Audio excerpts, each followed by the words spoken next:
Welcome back, and moving on to our second segment for today.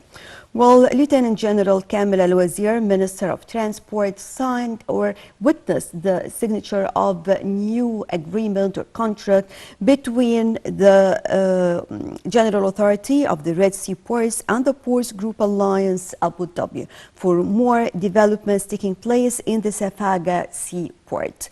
Well, when it comes to the importance of this contract and also the importance of the port in general, we have over the phone Dr. Dora Fayhany, economic expert. Hello. Hello. Good morning, doctor. Good morning.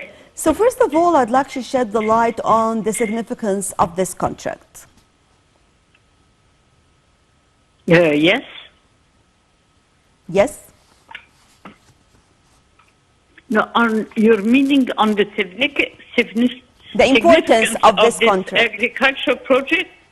Yes, the importance of the contract. Well, Egypt has been signing contracts or implementing contracts of this magnitude on its own. The difference is that now the size of those projects, which were considered national projects, meaning government projects, are now implemented from the beginning in partnership with foreign entities.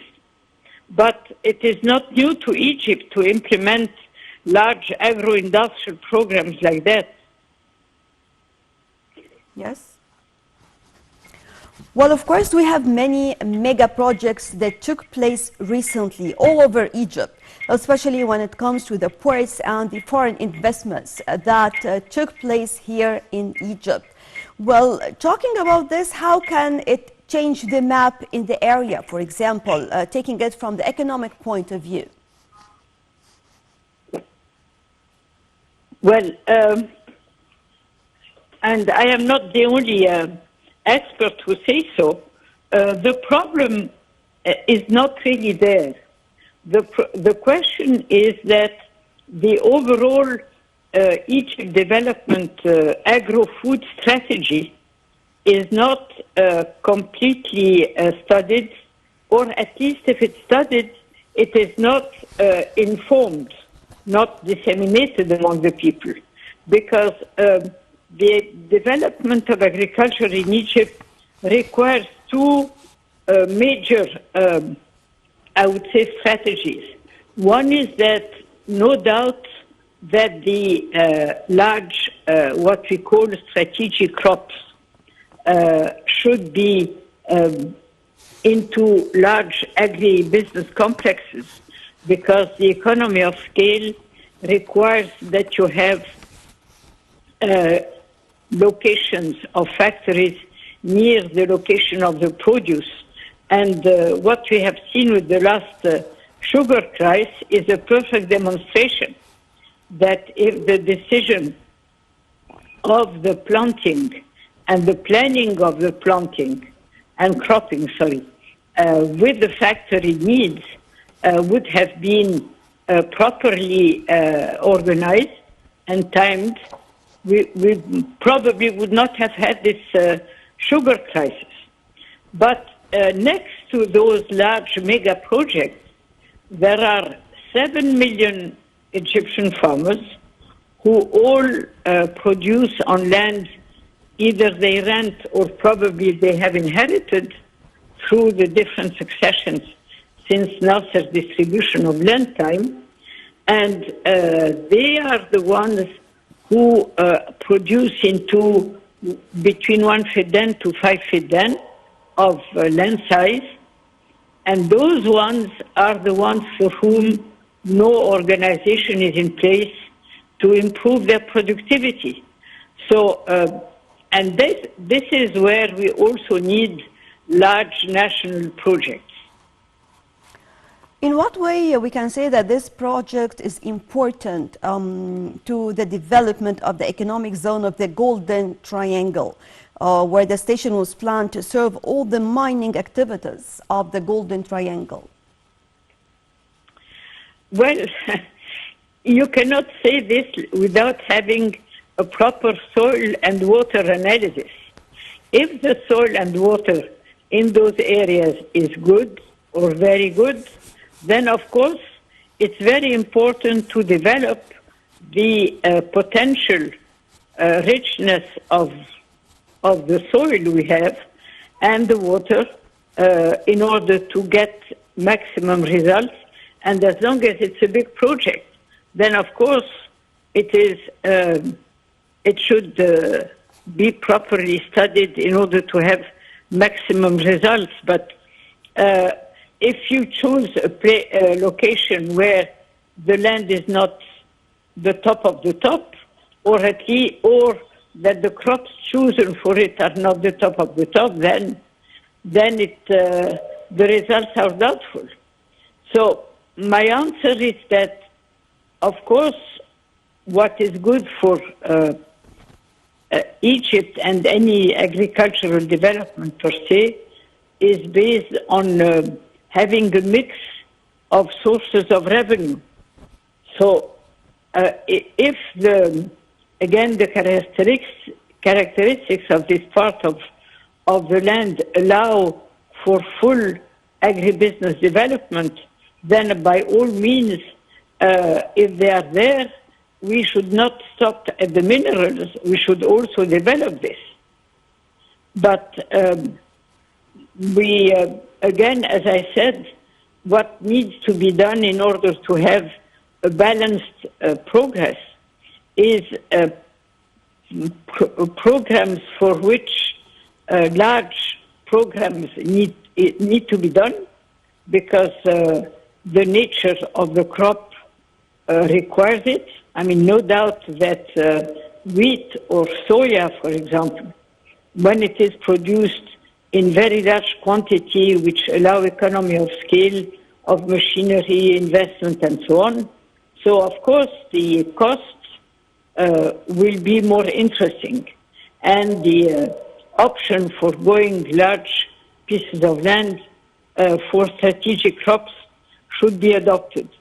But then you also have to look at the 7 million farmers and improve their productivity,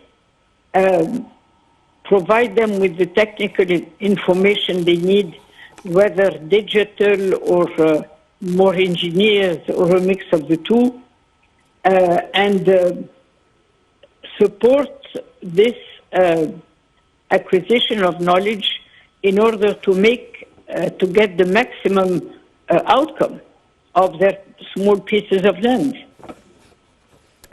So how can we enhance cooperation with other global ports in the field of tourism, and also to increase the competitiveness of these ports? Well, now you have moved to tourism. I mean, tourism, there's really, I would say, three main lines of action which need to be taken. One, which our minister had very clearly underlined, which is that if we want to have, the target is now 30 million tourists by 2025.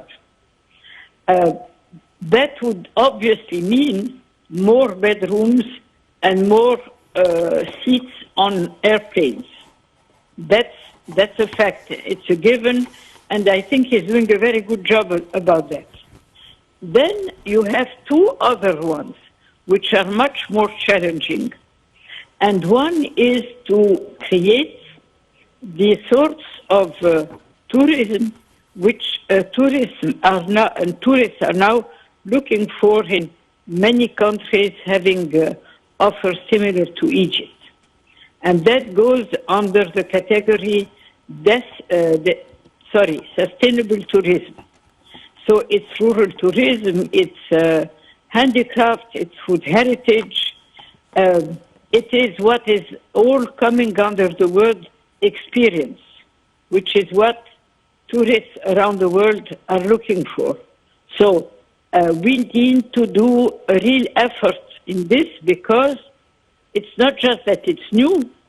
Because it is new, it requires regulations, controls, training.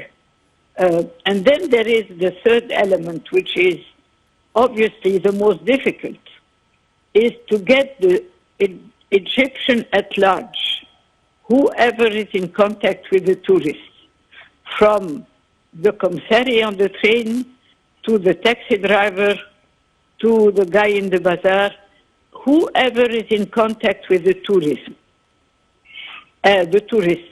to be trained, because these are things you can learn, to be trained, to be shown the incentive, meaning how can you make a good living of it without giving the impression that you are jumping on the back of the tourism, of the tourists. And so many tourists are complaining negatively in the online specialized tourist reviews on the way, the behavior of the people with them here, when we know how much Egyptians are hospitable, and they obviously don't realize the kind of image they give to them, to themselves and to the country.